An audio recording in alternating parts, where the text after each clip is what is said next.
नमस्कार, welcome back to your own YouTube channel the magnificent brain. आपके अपने ही YouTube channel the magnificent brain में आपका स्वागत है। इस्तकबाल है, खैर मकदम है।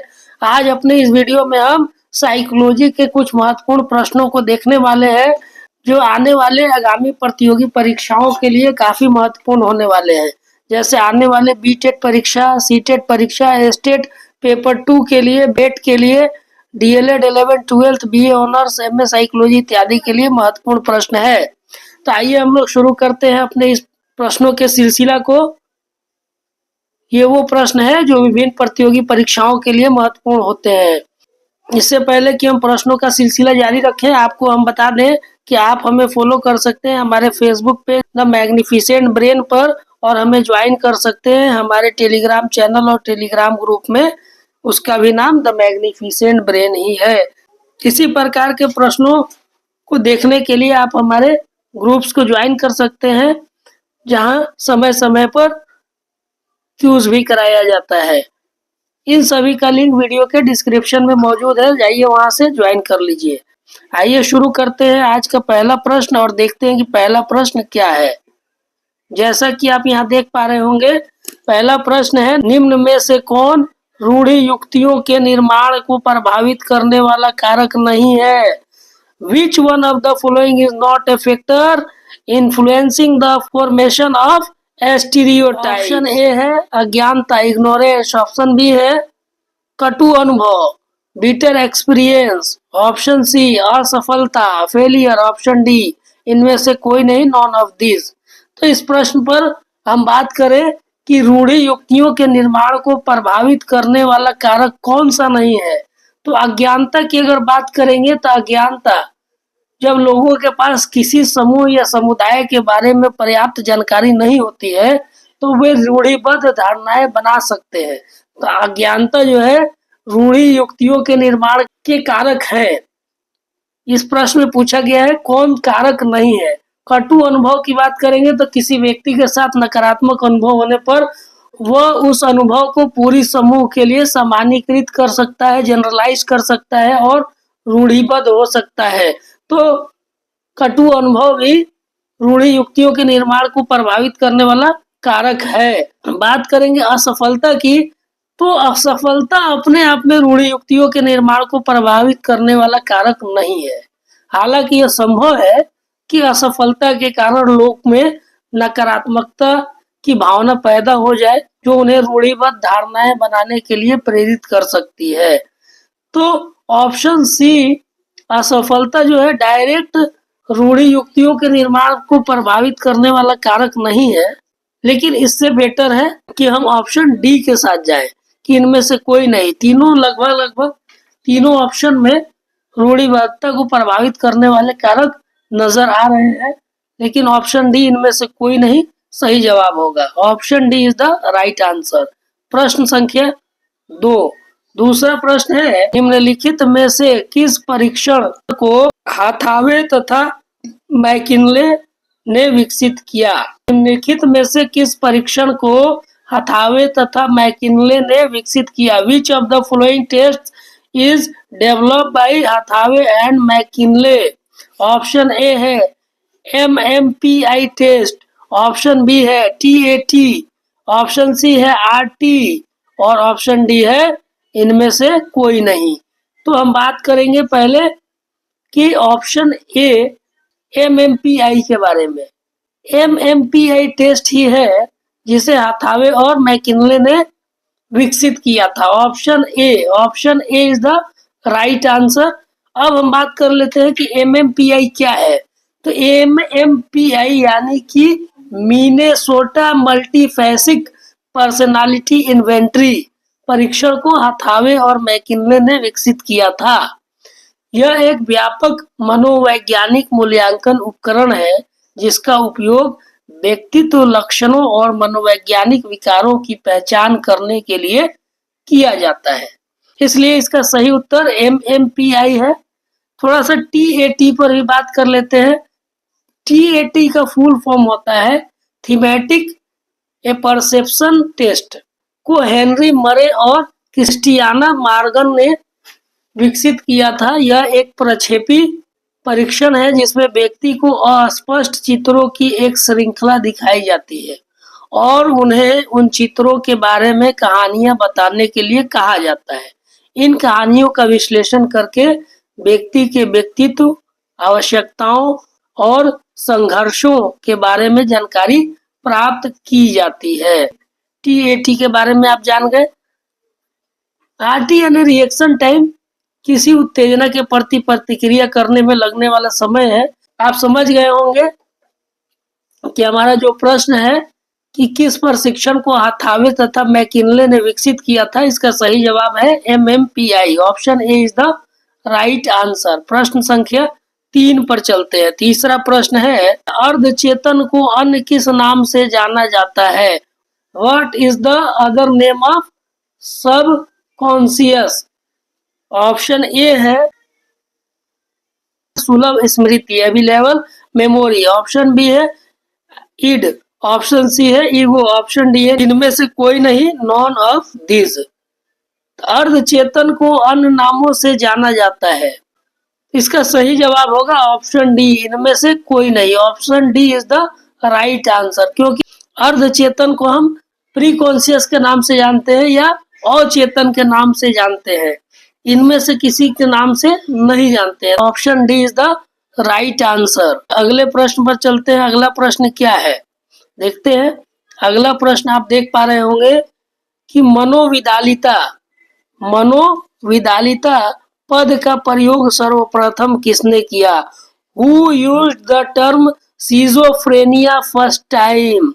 Option A Bleuler, option B Freud, option C Kraepelin, option D इनमें से कोई नहीं, नॉन ऑफ देम। मनोविदलता पद का प्रयोग सर्वप्रथम ब्यूलर ने किया था। इन्होंने इस मानसिक विकार के बारे में सबसे पहले विस्तार से बताया था। हालांकि मनोविदलता के लक्षणों का वर्णन पहले भी किया गया था, लेकिन इसे एक अलग नैदानिक इकाई के रूप में पहचानने और मनोविदलता नाम देने का श्रेय ब्यूलर को जाता है।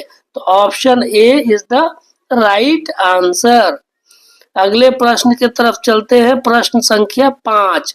पांचवा प्रश्न है, श्रव्य विभ्रम मुख्य रूप से किस विकृति में देखने को मिलता है? Auditory hallucination is mainly seen in which disorder? Option A मनोविदलता सिजोफ्रेनिया, ऑप्शन बी दुर्वृत्ति यानी फोबिया, ऑप्शन सी मानसिक दुर्बलता मेंटल डिफिशियंसी, ऑप्शन डी चिंता विकृति एंजाइटी डिसऑर्डर। हम बात करेंगे श्रव्य विभ्रम यानी आवाजें सुनना जो वास्तव में मौजूद नहीं है, मुख्य रूप से पाया जाता है मनोविदलता यानी सिजोफ्रेनिया में की जो प्रवृत्ति है कि जो ऐसी आवाज जो वास्तव में मौजूद नहीं है लेकिन सुनाई देती है, यह मुख्य रूप से पाया जाता है मनोविदलता में। Option A is the right answer. यह इस विकार का एक प्रमुख लक्षण है। श्रव्य विभ्रम जो है इस विकार का एक प्रमुख लक्षण है। मनोविदलता से ग्रसित व्यक्ति को ऐसी आवाजें सुनाई दे सकती है जो उन्हें धमकाती है, आदेश देती है या उनके बारे में टिप्पणी करती है।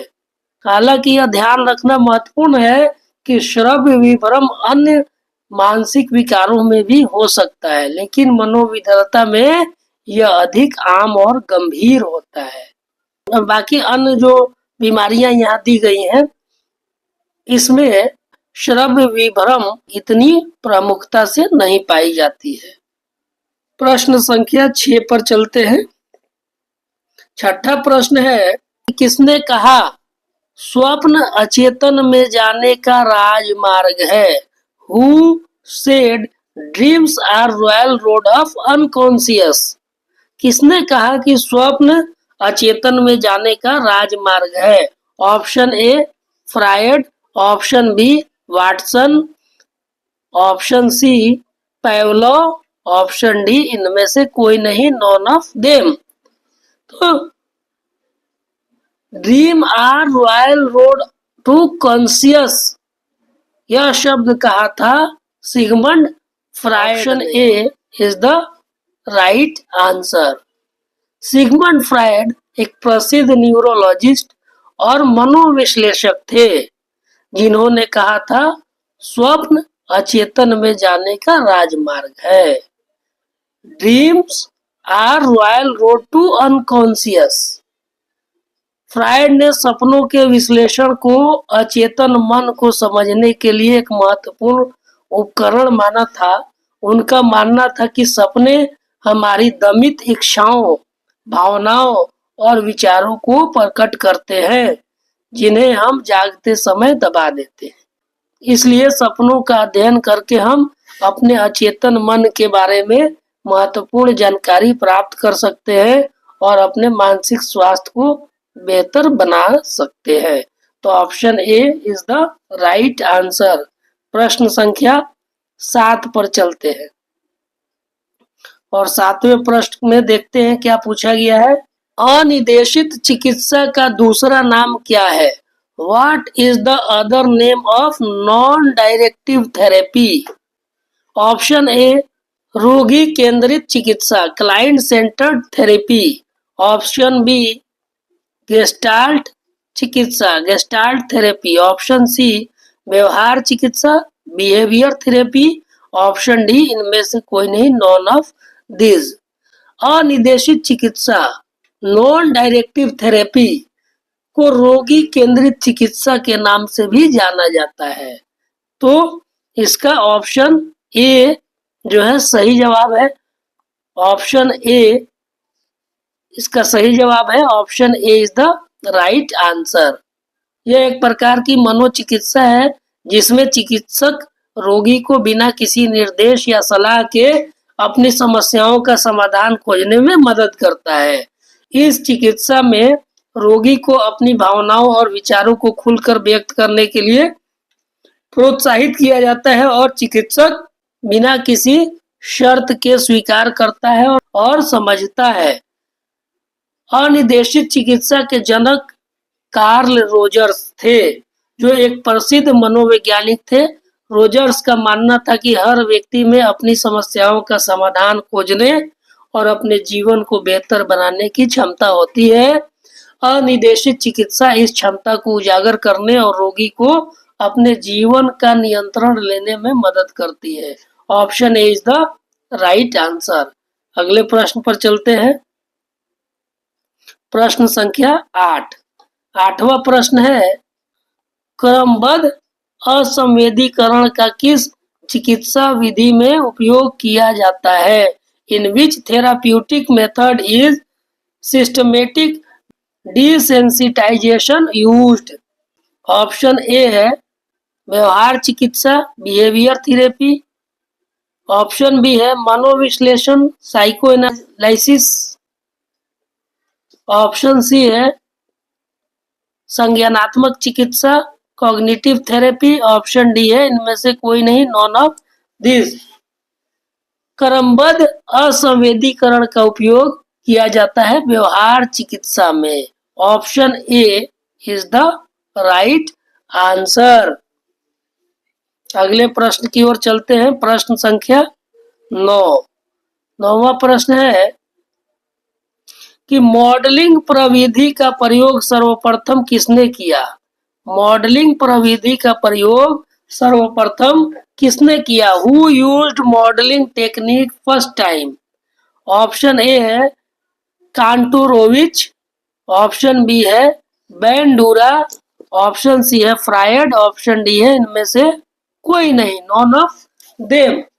मॉडलिंग प्रविधि का सर्वप्रथम प्रयोग किया था अल्बर्ट बैंडूरा ने। Option B is the right answer. उन्होंने सामाजिक अधिगम सिद्धांत के अंतर्गत मॉडलिंग को एक महत्वपूर्ण प्रक्रिया माना, जिसमें व्यक्ति दूसरे के व्यवहार को देखकर सीखते हैं और उसे अपनाते हैं। बैंडूरा का मानना था कि मॉडलिंग के माध्यम से व्यक्ति नए व्यवहार को सीख सकते हैं, पुराने व्यवहारों को संशोधित कर सकते हैं और अनुचित व्यवहारों को छोड़ सकते हैं।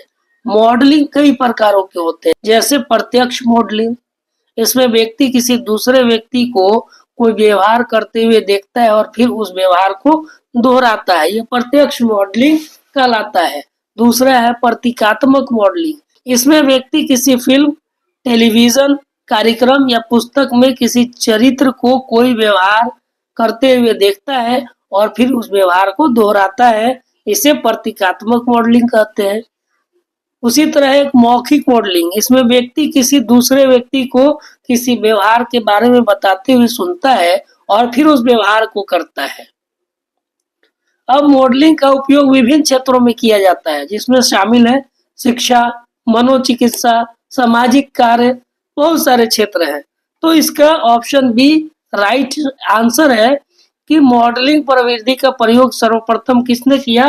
तो मॉडलिंग टेक्निक का प्रयोग सबसे पहले किया था अल्बर्ट बैंडूरा ने। Option B is the right answer. अगले प्रश्न पर चलते हैं। अगला प्रश्न है, सर्वांगासन किस ग्रंथि की जटिलताओं के लिए अच्छा है? Sarvangasana is good for the complication of which gland? Option A अंडाशय यानी ovary, option B adrenal gland, option C अग्न्याशय यानी pancreas, option D thyroid gland. यह आसन विशेष रूप से थायराइड ग्रंथि के स्वास्थ्य के लिए बहुत अच्छा माना जाता है। Option D is the right answer. Thyroid gland के बारे में बता दें कि थायराइड ग्रंथि जो होती है हमारे गले में स्थित एक छोटी सी ग्रंथि होती है, जो हमारे मेटाबॉलिज्म को नियंत्रित करने वाले हार्मोन को उत्पादन करती है। सर्वांगासन करने से इस ग्रंथि पर दबाव पड़ता है, जिससे इसका कार्य सुचारू रूप से होता है। यह आसन थायराइड हार्मोन के उत्पादन को नियंत्रित करने और थायराइड से संबंधित समस्याओं जैसे कि हाइपोथायराइडिज्म और या हाइपरथायराइडिज्म को दूर करने में मदद करता है। तो इसका सही आंसर ऑप्शन डी है। अगले प्रश्न पर चलते हैं। 11वां प्रश्न है, संवेगात्मक बुद्धि इमोशनल इंटेलिजेंस पद का परिचय किसके द्वारा कराया गया? Who introduced the term emotional intelligence? संवेगात्मक बुद्धि पद का प्रयोग सर्वप्रथम किसने किया?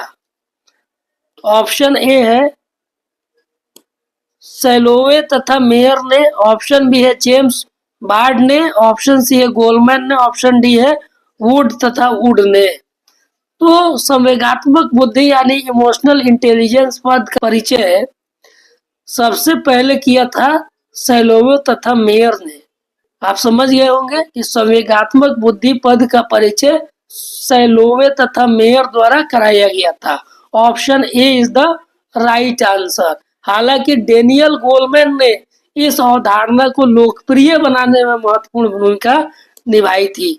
डेनियल गोलमैन ने इसे लोकप्रिय बनाया था, लेकिन इसका श्रेय सैलोवे तथा मेयर को जाता है। उन्होंने 1990 में इमोशनल इंटेलिजेंस नाम का एक लेख में इस पद का औपचारिक रूप से परिचय दिया था। तो आप समझ गए होंगे, इसका सही जवाब ऑप्शन ए है। अगले प्रश्न पर चलते हैं। प्रश्न संख्या 12, निम्नलिखित में से किसे बुद्धि मापन का जन्मदाता कहा जाता है? Who of the following is known as the father of measurement of intelligence? बुद्धि मापन का जन्मदाता किसे कहा जाता है? ऑप्शन ए है अल्फ्रेड बीने, ऑप्शन बी है कैटेल, ऑप्शन सी है स्पीयरमैन, ऑप्शन डी है बकिंघम। आप समझ गए होंगे कि बुद्धि मापन के जन्मदाता के रूप में जाना जाता है अल्फ्रेड बीने को। Option A is the right answer. उन्होंने ही सबसे पहले बुद्धि परीक्षण का निर्माण किया था।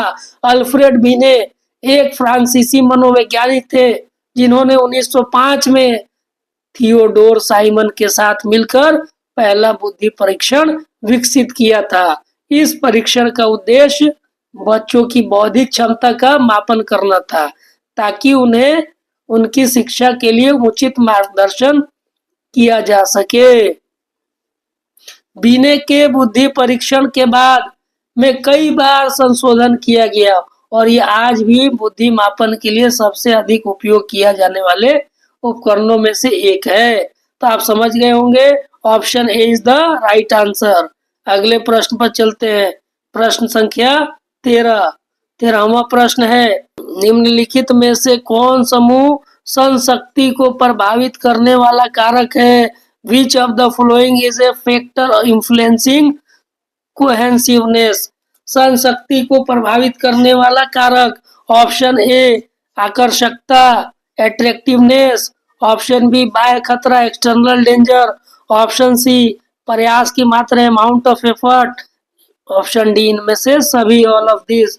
तो आपको बता दें कि समूह संशक्ति को प्रभावित करने वाले कई कारक हैं, जिनमें शामिल है आकर्षकता भी, बाह्य खतरा भी, प्रयास की मात्रा भी। तो इसका सही जवाब होगा option D. Option D is the right answer. प्रश्न संख्या 14। 14वें प्रश्न पर चलते हैं। 14वां प्रश्न है, कुंठा आक्रमण सिद्धांत का प्रतिपादन किसने किया?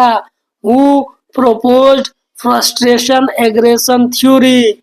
Option A Dollard, option B Bandura, option C Freud, option D इनमें से कोई नहीं, नॉन ऑफ देम। कुंठा आक्रमण सिद्धांत जो यह बताता है कि कुंठा अक्सर आक्रामकता को जन्म देती है, जॉन डोलार्ड और उनके सहयोगी द्वारा प्रस्तावित किया गया था। तो इसका सही जवाब है ऑप्शन ए डोलार्ड। इस सिद्धांत को 1939 ईस्वी में फ्रस्ट्रेशन एंड एग्रेशन नामक पुस्तक में प्रस्तुत किया गया था। यह सिद्धांत बताता है कि जब कोई व्यक्ति अपने लक्ष्य को प्राप्त करने में विफल रहता है तो उसमें कुंठा उत्पन्न होती है, फ्रस्ट्रेशन उत्पन्न होती है। यह कुंठा, यह फ्रस्ट्रेशन एग्रेसिवनेस यानी आक्रामकता को जन्म दे सकती है, खासकर जब व्यक्ति को लगता है कि वो अपनी विफलता के लिए न्याय संगत नहीं है। आक्रामकता को शारीरिक या मौखिक हमले या विनाशकारी व्यवहार के रूप में व्यक्त किया जा सकता है। कुंठा आक्रामकता सिद्धांत की कुछ सीमाएं भी हैं। यह सिद्धांत हमेशा यह नहीं बताता है कि कुंठा आक्रामकता को जन्म देगी। कुछ लोग कुंठा का जवाब अन्य तरीके से दे सकते हैं, जैसे कि वापसी या उदासी। इसके अतिरिक्त आक्रामकता हमेशा कुंठा का परिणाम नहीं होती है। आक्रामकता के अन्य कारण भी हो सकते हैं, जैसा कि तनाव, उत्तेजना, सामाजिक शिक्षा। हालांकि कुंठा आक्रामकता सिद्धांत अभी भी मनोविज्ञान में एक महत्वपूर्ण सिद्धांत है। यह सिद्धांत हमें यह समझने में मदद करती है कि आक्रामकता क्यों होती है और हम उसे कैसे कम कर सकते हैं। तो समझ गए होंगे, इसका सही आंसर ऑप्शन ए है डोलार्ड। आज का 15वां और अंतिम प्रश्न देख लेते हैं। नवीनीकरण योग्य संसाधन का उदाहरण है। Example of renewable resource is option A solar energy, option B uranium, option C thorium, option D इनमें से कोई नहीं, नॉन ऑफ दीज। तो आपको मालूम होगा कि नवीनीकरण योग्य संसाधन वे संसाधन होते हैं जो प्राकृतिक रूप से बार बार भरे जा सकते हैं, पूरा किए जा सकते हैं, जैसा कि सौर ऊर्जा हो गया, पवन ऊर्जा हो गया, जल ऊर्जा हो गया, बायोगैस हो गया। अब यहाँ जो विकल्प दिया गया है, तो अगर सौर ऊर्जा को छोड़ देंगे तो बाकी यूरेनियम, थोरियम ये सभी अनवीकरणीय संसाधन है, इसकी पुनः पूर्ति होना संभव नहीं है। तो सौर ऊर्जा एक नवीनीकरणीय योग्य संसाधन है और यही इसका सही जवाब है। Option A is the right answer. तो उम्मीद करते हैं कि आपको 15 प्रश्नों का चयन अच्छा लगा होगा। अगर अच्छा लगा है तो हमारी इस वीडियो को लाइक कीजिए, शेयर कीजिए और हमारे इस यूट्यूब चैनल को सब्सक्राइब कीजिए। मिलते हैं इसी प्रकार के जानकारी भरे अन्य वीडियो में, तब तक के लिए हमें दीजिए अनुमति। धन्यवाद। Thank you for watching.